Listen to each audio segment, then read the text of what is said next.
one is normal. Welcome, huge movie fanatic Nate stopping on by. This time I'm coming at you to do a review of a Blu-ray release that was just recently released to us Silent Night, Deadly Night fans of the original 5 classic films. This is great news. Back in, I want to say it was 2017 when the original came out on Scream Factory Blu-ray, and in 2018 when the sequel came out on Scream Factory Blu-ray. Incidentally, I didn't buy Silent Night, Deadly Night Part 2 on Blu-ray for a while until, because they were holding at like close to $30. I didn't buy it until it came down to $20. I don't know if it's still 20, if it was just a limited time sale, but when the second film came out, I kind of just assumed that 2019 we would see a Scream Factory Blu-ray release of the third film. I was kind of hoping we would, because the first 3 are my favorite of the 5 films, and as goofy as 3 is, I did at the time really, and still do, really wanted to have it on Blu-ray, and I was kind of bummed when 2019 came and went and there was no talk or release or anything of a Silent Night, Deadly Night 3 Blu-ray. We'll cut to 2022. All of our wishes to Santa Claus have been answered. December 2022 completes the Blu-ray high definition collection of all 5 Silent Night, Deadly Night films on Blu-ray with the release of Vestron Video Collector Series number 28, Silent Night, Deadly Night 3, 4, and 5, all on Blu-ray on separate discs with special features for each film.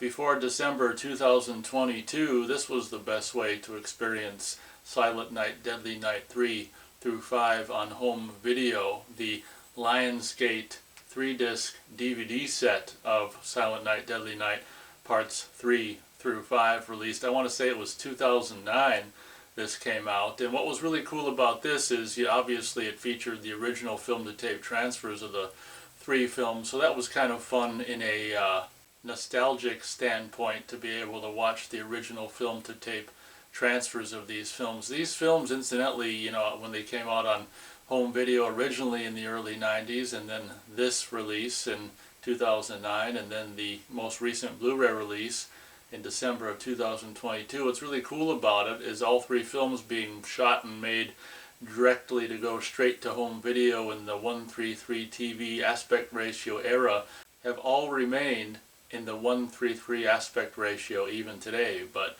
obviously, just for nostalgic reasons, I'll still hold on to this 3-disc DVD set that came out in 2009 of Silent Night, Deadly Night 3 through 5. This video, obviously, though, I'm here to talk about the recent Blu-ray release of the 3 films, all included in this 3-disc set. Starting off, let's take a closer look at this absolutely freaking amazing cover. Honestly, I don't think you could come up with a better cover for the collection of these 3 films, Silent Night, Deadly Night 3, 4, and 5. This cover is so freaking well done. With a black background, you've got a shattering Christmas ornament and images from all 3 films. The colors and just the renditions and just the placement of everything is so well done. Honestly, I'm very, very surprised in this day and age, 2022, that a cover art for 3 films can come together and be so freaking great. So kudos to Vestron Video Collector Series for absolutely freaking nailing the cover of this Silent Night, Deadly Night Blu-ray collection. Absolutely nothing I would change about this. I love how you've got Silent Night, Deadly Night collection, the shattering Christmas ornament with images from all 3 films, and on the bottom we've got the titles respectively, Silent Night, Deadly Night 3, Better Watch Out, 4, Initiation, and 5, The Toy Maker. Hats off to whoever at Vestron Video Collector Series basically came up with this freaking cover art. Christmas hats freaking off. Well done. And as for the image quality of the 3rd film on this Blu-ray release, oh my Santa Claus, I gotta tell you, as I say so many times with Blu-ray releases that, a long time coming, Blu-ray releases of these classic low-budget movies, horror movies in a lot of cases, straight-to-video horror movies. This movie has no business looking this good on Blu-ray. The new Blu-ray scan of Silent Night, Deadly Night 3 is absolutely amazing in its 1:3:3 aspect ratio glory.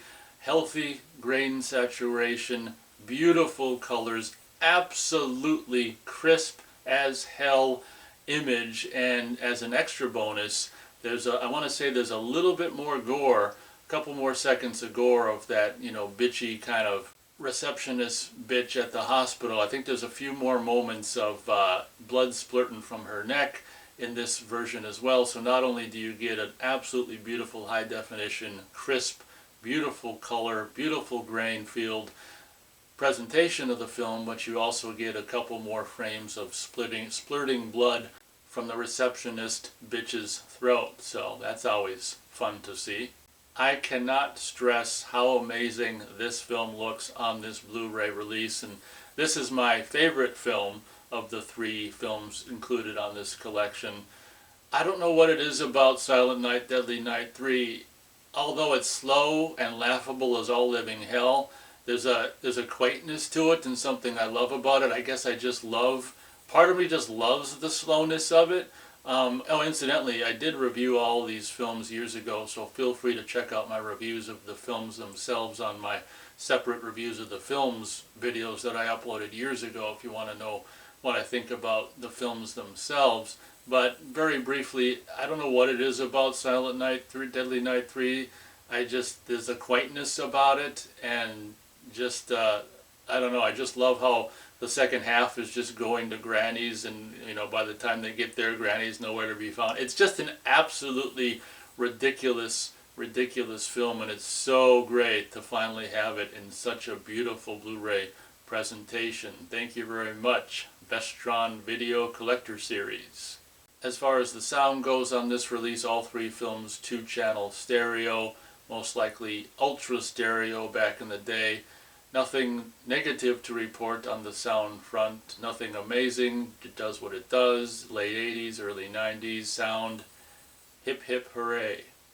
Now, as far as the video quality on Deadly Night 4, I'm afraid to say, little bit of a bummer when you get to Deadly Night 4. On the image quality front, it's not quite as crisp as Deadly Night 3, strangely enough. It almost looks like you've got, digital noise reduction applied. The grain field isn't quite as good. I don't know what the hell is going on, but all these films are produced within a 3-year period.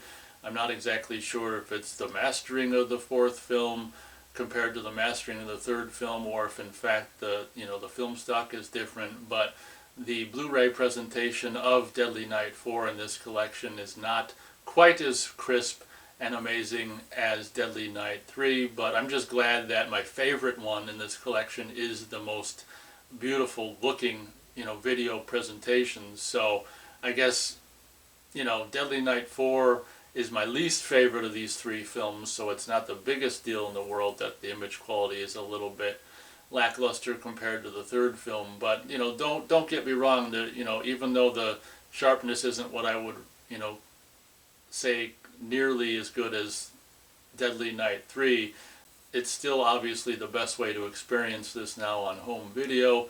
Colors are nice, there is a lot of sharpness, a lot of uptick in definition, obviously, as to be expected. But if you watch the 3rd film and are expecting the 4th and 5th film to look like that, unfortunately that is not the case. Once again, early 90s, low budget, straight to video movie, 2-channel stereo. It's adequate, gets the job done, no anomalies in the audio front to report. Unfortunately, just like with Deadly Night 4, Deadly Night 5 suffers from the same. Compared to the 3rd film in this collection, it is more of a blurry, kind of muddy, I don't know what the hell the word you want to use to describe the not as sharp presentation as the 3rd film. The grain field is exactly like the 4th film, where it's not as beautifully filmic and grainy as the 3rd film. If the 4th and 5th film were shot on different film stock, if the 4th and 5th film were mastered by someone else, and who the hell knows what's going on with this collection. But all I know is, 4 and 5 unfortunately don't look anywhere as good as 3 on this collection. In my opinion, it's still obviously a lot better looking than the DVD release or any standard definition release that came before it. But once again, if you're watching the 3rd film and are hoping that the 5th film is going to look as good, it's really not going to. It looks like possibly, the 4th and 5th films in this collection looks like, digital noise reduction was applied, and the 3rd film looks like it was just naturalistic grain. That's the best way to explain it that I can explain it. Just like with 3 and 4, the audio in Deadly Night 5 on this collection is what you'd expect: early 90s, straight to home video, low budget, 2-channel audio. Hip hip hooray. Now if we look at the back here, we see under Silent Night, Deadly Night 3, the special features are audio commentary with film historian Jarrett Gahan. Kind of a bummer they couldn't get a commentary for the 3rd film from anyone who actually worked on the movie, so obviously I didn't bother listening to this commentary. Interviews outshine the brain cap, an interview with actor Bill Moseley.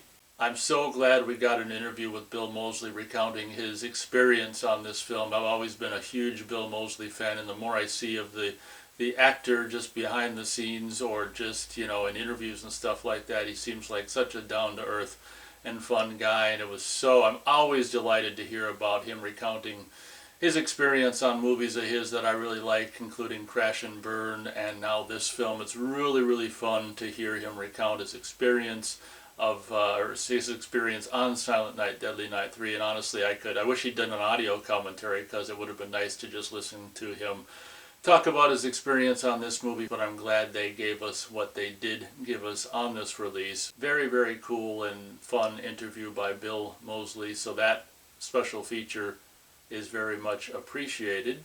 Monty and me, an interview with creative consultant Stephen Gaydus. Another interview with someone I'm not quite as familiar with. I want to say this guy may have very well portrayed the perverted Santa in this movie, who Ricky goes and kills before he escapes from the hospital. Always interesting to hear people that were involved in the production on these low-budget horror movies that I grew up with, and it's always cool to hear the behind-the-scenes takes on what the hell it took to get the movie produced and distributed. So a pretty cool video interview with that guy. For a live audience, Silent Night, Deadly Night 3, an interview with executive producer Richard Gladstein. Interview with the guy who I guess executive produced the last 3 Silent Night, Deadly Night films. Always interesting, once again, to hear the behind the scenes of how these very low budget, straight to home video movies get produced and distributed. Then we've got trailer and still gallery. For Deadly Night 4 Initiation, we've got audio commentary with director Brian Usna. I actually don't have a whole hell of a lot of time, so I didn't listen to that, but I would imagine it's pretty entertaining and insightful, as Brian Usna is a pretty fun and creative guy back from the early 90s, or 80s and early 90s and beyond, so I imagine that commentary is a fun listen. Then we've got interviews, ritualistic behavior, an interview with screenwriter Woody Keith.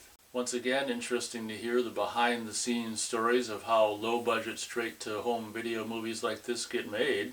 It's also cool to hear these people getting on in years being so enthusiastic and gung-ho about continuing to do projects like this should the opportunity arise. It's really cool to see these people who made these movies so long ago still raring and ready to go to keep doing the output. It's really, really a shame that most likely in most often cases the people will never get a chance to do more output, but it just goes to show you how much willingness exists out there if only they had a chance. And honestly, with technology now and the ability to shoot 4K with your cell phone, I mean, nothing's really stopping these people from just going out and creating movies, low-budget movies in 4K with their cell phones on their own without studio backing, and just putting them out on YouTube or the internet for people to watch. So I guess there's another way to look at it. Twisted Visions, an interview with surrealistic design and effects artist Screaming Mad George. I was well aware back in the late 80s of Screaming Mad George and some documentary making of behind the scenes video that actually was shown on broadcast television from behind the scenes of Nightmare on Elm Street 4. So in the late 80s, I became aware of Screaming Mad George and his character and his goofy way he brought special effects, gore effects, and makeup effects to life. And obviously, when I saw and became a fan of Society and films like that, I continued to realize that Screaming Mad George was out there and continuing to do good work. He appears for interviews for the fourth and fifth film because he worked on both of the films. And you know, his enthusiasm as well for these projects, and I think to continue to do more projects like this, is very heartwarming and humbling. And honestly, the way he recounted the shots and stuff that were involved in the initiation for that worm to come out of that one hot chick's mouth was really impressive. I can only assume he recently revisited that moment in the movie to be able to recount that. If he's just recounting that from decades of not having seen the film, wow, way to go, Screaming Mad George. But at any rate, he basically explains the one scene where this big kind of bug slithers out of this hot chick's mouth, and explains all of the trickery, shot by shot trickery and editing that was required to pull that off. So it's always fun to hear from good old Screaming Mad George and all his eyeliner makeup glory in these two interviews for Silent Night 4 and 5. Once again, for a live audience, Silent Night, Deadly Night 4, an interview with executive producer Richard Gladstein. We've also got trailer and still gallery. For Deadly Night 5, The Toy Maker, we've got audio commentary with director, co-writer Martin Kittrosser. Once again, not having a whole hell of a lot of free time, I didn't listen to that, but I would imagine it's insightful as so many of these special features on this collection are. Kudos to Vestron Video for including audio commentaries on all three films. Under interviews, we've got The Best Presents, an interview with producer co-writer Brian Usna. Kind of goofy we didn't get an interview from him for the fourth film, but I guess he does the full commentary for the fourth film. So being just a producer on the fifth film, we get a short interview, a video interview with him talking about the fifth film. Pino's Truth, an interview with actor Brian Bremer. Very cool. The guy who plays Pino, well, I won't spoil it if you haven't seen the film, simply the guy who plays Pino, who was like, I think 22 or something at the time when he did this film, recounts his experience on the film as well. And once again, even, having gotten on in years and being a little older, or maybe a lot older these days, he's still another one of these people who's all ready, ripping and raring and ready to go to do another Silent Night, Deadly Night sequel, and even all these years later, willing to reprise his role as Pino. So it's just kind of a bummer once again that they won't get the opportunity. As I said before, nothing's stopping them from pulling out their iPhone out of their pocket and shooting a 4K independent Silent Night, Deadly Night sequel. The Most Toys, an interview with surrealistic design and effects artist Screaming Mad George once again. And once again, for a live audience, Silent Night, Deadly Night 5, an interview with executive producer Richard Gladstein, trailer and still gallery. As I was reading the special features, it occurred to me for the fourth film there is a video interview with Clint Howard as well. Not exactly sure why that's not mentioned on the special features, but in case you want to hear from Clint Howard on his thoughts about the fourth and a little bit of the fifth film, there is a recent video interview with him as well, so that's kind of cool. My collection obviously came with the slipcover. Not exactly sure how long it's going to be shipping with the slipcover, but the slipcover looks absolutely beautiful, and of course features the Vestron Video Collector's Series banner in silver up top.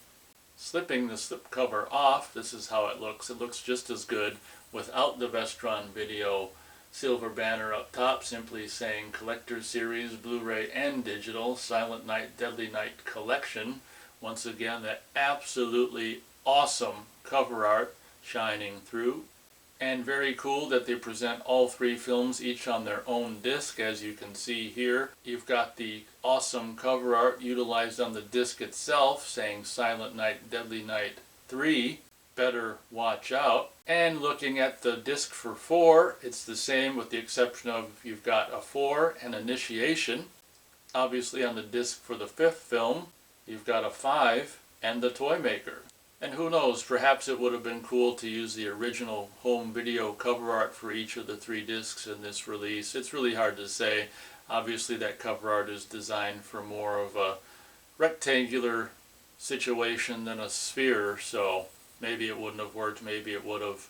But at any rate, the cover art is so cool, I don't have a problem with them using it on all 3 of the discs. So I guess that pretty much does it for my review of the Silent Night, Deadly Night 3 through 5 recently released Blu-ray collection by Vestron Video Collector Series. I hope you guys enjoyed this video. Thank you very much for watching, and as always, we'll catch you on the next video.